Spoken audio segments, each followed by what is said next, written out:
దేవుని పరిశుద్ధ నామములో అందరికీ వందనములు. వాక్యమును ధ్యానించుకుందాం. తిమోతి రాసిన మొదటి పత్రిక 2వ అధ్యాయము 5వ వచనము. దేవుడు ఒక్కడే, దేవునికిని నరులకును మధ్యవర్తియు ఒక్కడే, ఆయన క్రీస్తు యేసు అను నరుడు. యోహాను సువార్త 3వ అధ్యాయము 31వ వచనము నుండి, పైనుండి వచ్చువాడు అందరికీ పైనున్నవాడు, భూమి నుండి వచ్చువాడు భూసంబంధి అయి భూసంబంధమైన సంగతులను గురించి మాట్లాడును. పరలోకము నుండి వచ్చువాడు అందరికీ పైగా నుండి తాను కన్న వాటిని గురించి విన్న వాటిని గురించి సాక్ష్యమిచ్చును. ఆయన సాక్ష్యము ఎవడనూ అంగీకరింపడు.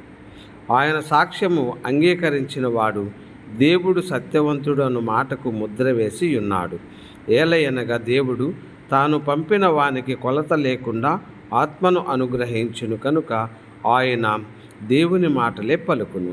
తండ్రి కుమారుని ప్రేమించుచున్నాడు కనుక ఆయన చేతికి సమస్తము అప్పగించి ఉన్నాడు.